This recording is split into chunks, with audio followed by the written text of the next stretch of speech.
This video is for all you sneaky little nosy freaks out there.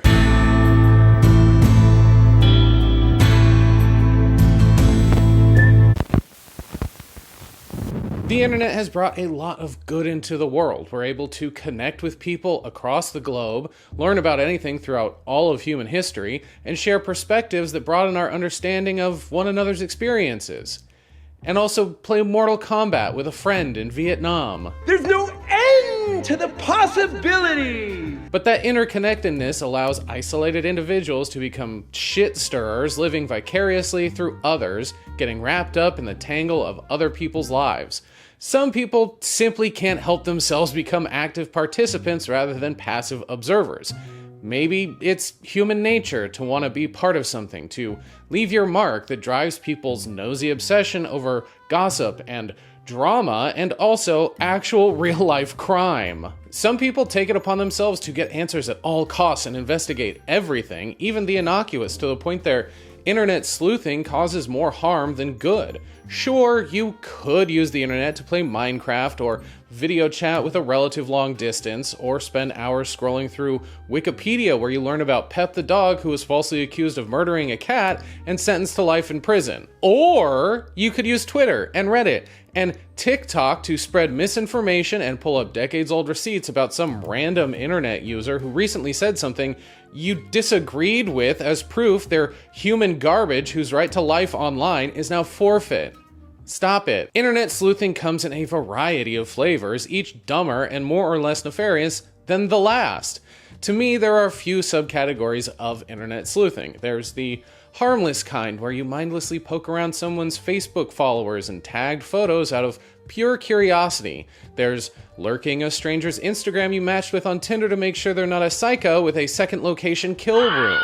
There's even those who make content out of consensually doxing, like TikTok creator Khan, who has people challenge her to find out their age based on the information she can dig up on social media, all in good fun. She was able to determine this guy's birthday from a photo of his truck in a silly millennial I Can Has Cheeseburger themed game of internet guess who that raked in tens of millions of views. You have 2 TikToks posted. Here's your dog who is sad because you forgot to buy him a cheeseburger, in which case you deserve federal prison. This is a photo you uploaded to your timeline. Look at the markings on this dog's face, because they're exactly the same as the non-cheeseburger having puppy on your TikTok. On the flip side, you have people creating content that capitalizes on a bad take someone had that would normally be seen as a forgivable blunder. Then there are the armchair detectives who take it upon themselves to piece together missing persons cases and form clandestine subreddits for ongoing domestic terrorism investigations that leave a wake of destruction behind them. In the case of the casual, harmless sleuthing, I see it as the digital version of people watching, or peeking out the blinders of your house in a cul-de-sac to see what your new Munsters neighbors are up to in their basement. No one gets hurt, and you most likely aren't gonna remember what you learned because people are actually pretty boring. However, internet sleuthing on any scale, even if it's well-intentioned, can very quickly turn into a witch hunt where very bored, lonely people dedicate a not insignificant amount of time to searching for skeletons where there probably aren't any. Or the skeletons you do find are medium dog-sized, and who doesn't have the skeleton of a 6-month-old golden retriever in their proverbial closet? I know I do. Got a lot of, no, I don't have any. Don't look. There are unfortunately so many instances of people attempting to expose someone Pepe Sylvia style or encourage a mob of people to ruin their life over a difference of opinion or because they were an asshole. Some people might not like to hear this, but being a prick isn't against the law, and you're not a cop. Stalking their public social media in order to draw unfair or wild assumptions so you can jump on your own social media and say, I always had a bad feeling about them. Look at all this thin evidence that I've taken completely out of context to prove it. The creator bee.better on TikTok, for example, was absolutely dragged last week, unfairly in my opinion, for making a video deconstructing Kamala Harris's campaign marketing strategy. If you're unfamiliar, he's known for his downfall of series of videos that usually targets celebrity brands and how, despite having a wealth of resources to make something good, they often miss the mark or create something cheap or potentially harmful that is deserving of criticism. His mistake in this case was being Canadian, I guess, and talking about political messaging in another country he was only getting served a small portion of, that being the Harris campaign's social media marketing alone. Since then, he scrubbed his LinkedIn, lost hundreds of thousands of followers, and deleted both the original video and his apology. Yes, he even apologized, and still people went for the jugular. What these internet investigators ended up finding was that his father essentially made money through Trump admin trade policy, and that the honey he sells is maybe marked up wholesale honey that he adds some herbs to? People also really didn't like how he gives his credentials at the beginning of every video, suggesting it made him seem arrogant, which is a weird complaint to have considering the amount of misinformation that gets passed around from basement dwellers with zero credentials that we always complain about. People perceived his critique as being tone deaf and maybe a bit misogynistic or bordering on racist. To me, though, you could really only make those connections by selectively cherry-picking certain things he said and examining them out of context from his overall critique. It didn't help that those same people also had less convincing arguments like, he doesn't even go here, which isn't the gotcha they think it is. That'd be like a British person telling an American they're not allowed to have an opinion about Brexit or Boris Johnson because the knowledge you have about it came from that Benedict Cumberbatch movie. You can talk about other countries' politics, you fuckers. It's so stupid. Most of the people calling him out for being potentially problematic seem to be vote blue no matter who liberals whose brains implode when you don't fall in line with any and every Democrat. So I'm pretty skeptical of anything they have to say. We should be questioning politicians, not following them blindly because you like their mascot. I mean, how are you any different than MAGA weirdos? Right? It was just weird to see people who call themselves progressive take such an issue with the video when someone like Hassan Piker understood the underlying point he was trying to make and had to tell his chat to shut up multiple times. He's cooking. Shut up. Shut up. Shut up. Shut up! This is essentially where she is being intentionally vague and ambiguous in the language that she uses and the way that she appears publicly in order to take advantage of the psychological phenomenon of projection. Because if you are extremely vague and generic and say some of the right words without specifically committing to policies or being very clear about what your values are, human beings will simply project onto you what they want to see. Progressives will see her as extremely progressive and forward. Oh my God. And this only works if your candidate is truly charismatic enough to the in-group. It's already like a failure of a strategy in general, but like it is the same reason why people refuse to recognize that like Trump's policies are actually inherently harmful to them. Okay? Straight up. When he says identity focus, I don't think he's saying like Kamala Harris is using identity politics. I think he's saying the campaign strategy also heightens that. That's the only thing I disagree with him on, by the way. I don't think that Kamala Harris has actually done any kind of like identity politics at all in their forward correspondence, in the way that they present themselves, even in the way of defending against attacks from Donald Trump, which I think is actually pretty effective. To an extent, I do understand some of their gripes. He didn't take into account a lot of other factors and was kind of viewing it like it was in a vacuum. And he's a marketing guy, not a poli-sci major after all, but I swear to God, people refuse to admit that the whole Kamala HQ brat co-opting was reaching a cringe tipping point. Before I even saw bee.better's video, I even started to feel a little tired of hearing the word weird being carpet bombed on social media for like 2 weeks straight. But this isn't a video about political messaging gaffes. My point is, well, I'll just let LOL Overruled explain. You know when someone gets in trouble on here for doing something kind of stupid and everyone becomes a fucking cop? I understand that a lot of us feel powerless and we feel like the only way that we can express agency is by being little police officers on the timeline. But like, would you ever want to get treated the way we treat random strangers on here, honestly, when they fuck up? This is happening right now to a creator that I literally don't like. I've never liked their content. But even as someone who doesn't like their content, just watching this person get dragged, like, Sometimes it's because someone has a persona where they seem kind of like arrogant or like know-it-all. So I think there's a group catharsis in being like, yeah, we're gonna get this person now. 9 times out of 10, I'm gonna say it's absolutely over the top and fucking ridiculous. I am 98% sure he's talking about Be Better, but even if he's not, it definitely still applies. Editor Harland here. Wanted to jump in here and give a little update. Because I've been editing the last 2 days, I have not really checked the internet, checked TikTok or Twitter or anything. And apparently, this creator, the Be Better guy, has officially now been doxxed. In the time between me writing this and recording it, his home address, his phone number, his real name has all been shared. I assume on TikTok. I didn't see any actual articles of people, writing about this situation, but it seems like it's been spreading on TikTok itself. I saw multiple other creators saying that this has happened and that everybody that has participated is way out of line. This is incredibly unethical and terrible. Showing up to somebody's house because they had a bad take about a political candidate you liked is crazy. It's crazy. So I just think it's what timing, I guess. You know what I mean? Anyway, do not go to their page, do not find their accounts, do not look for this information. I highly discourage you from doing that. Obviously, this video is about how bad doing that is and how you should not do that. So please, don't do that. Anyway, back to the rest of the video. And this is the kind of internet investigating that is fucking weird and often comes across as a petty attempt to dunk on someone for clout or to appear more smarter. The funny thing about using your platform to drag people in a takedown video is that it has the potential to inadvertently boost a narrative or the prominence of an individual you disagree with.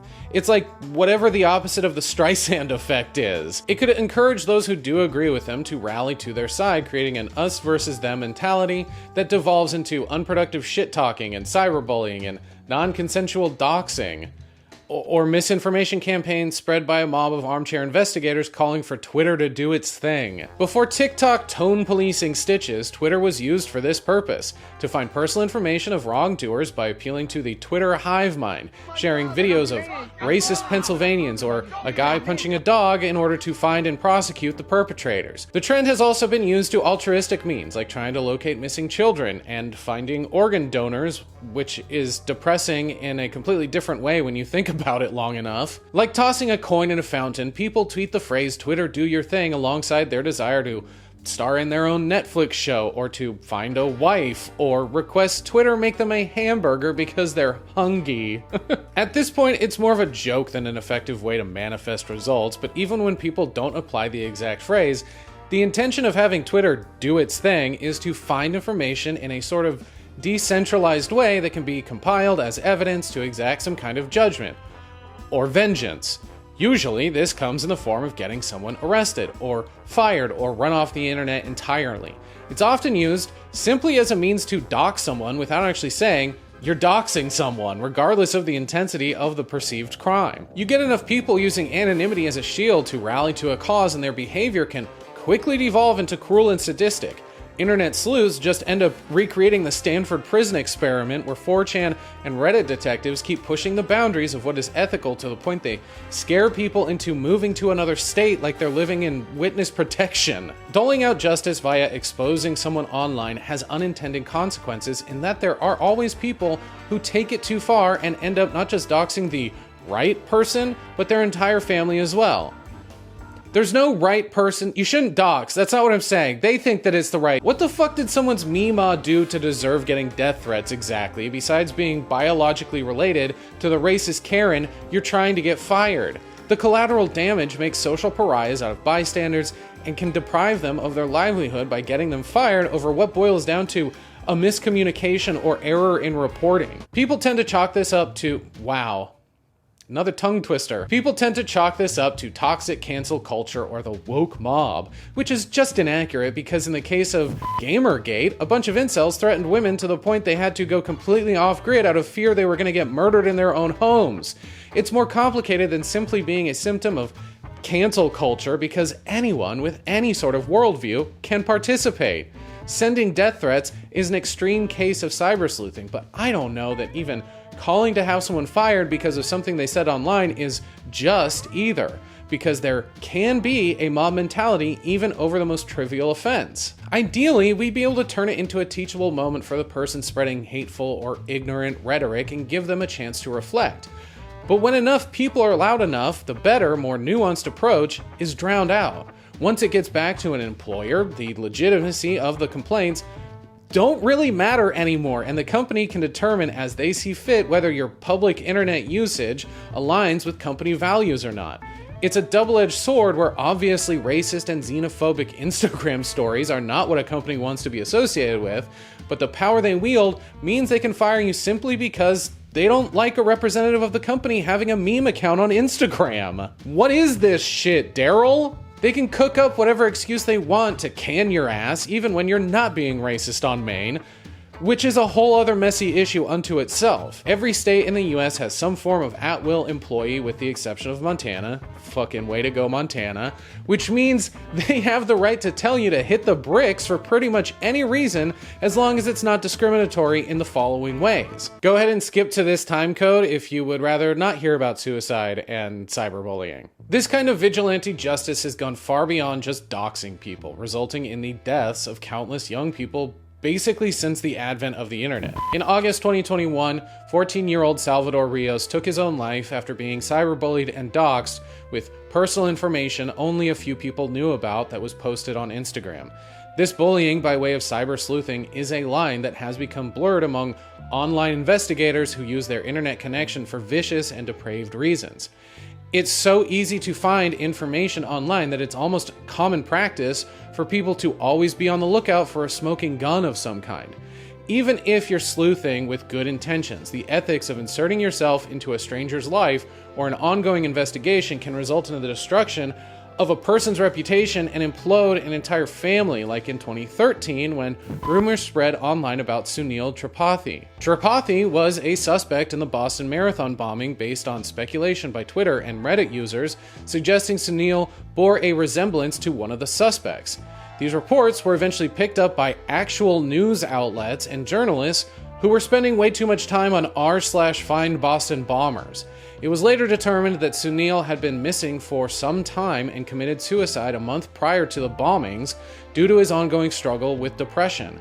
The crowdsourced investigation and speculation by a bunch of uninformed and unqualified yokels only added to the chaos and flung his parents into a never-ending nightmare who were just trying to find their missing son. Got kind of heavy there for a second. I blame a lot of this on the popularity of true crime novels and podcasts and Netflix documentaries that have influenced fans of the genre into thinking they're Dick Tracy.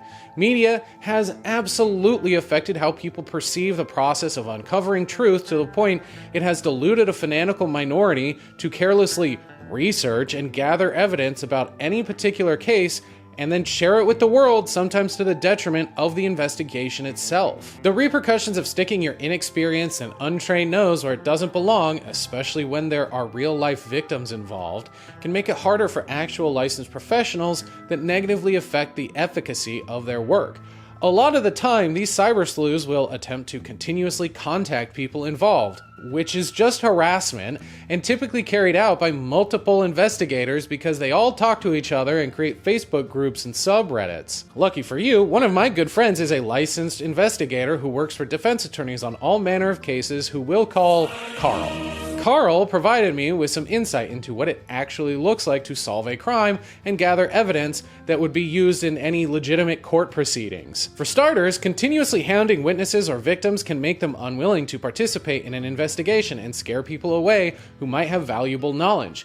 He's often tasked with interviewing people, and if at any point the interviewee says they are uncomfortable or don't want to participate any longer, he has a responsibility to cease the interview as a licensed private investigator. Partially that's due to ethical concerns, but also partially because California has pretty strict privacy and anti-harassment laws that could result in him losing his license. There are loads of people online who talk about how fucking cool it is to cosplay as a live-by-night private investigator with no education in criminology or law, or maybe more importantly, ethics. Real investigators can't keep trying to slide into victims' DMs or grabbing suspects by the shirt collar and screaming, "Did you do it, huh? Give me the truth!" The biggest takeaway from talking with Carl was that investigating a crime or some wrongdoing is not glamorous, like, at all. There are no femme fatales coming into your smoky office with a juicy mystery who also then want to seduce you and fuck you, which would also be unethical. It's an extremely tedious job where, and I quote, "The first 45 minutes of any investigation is spent Googling. The other hundreds of hours, he's watching security camera footage and reading through things like medical records and reviewing transcripts." Quote, "In addition to being tedious, interviewing witnesses and doing field work can be super intriguing, but it's a real skill that investigators learn and train for and hone over a long time.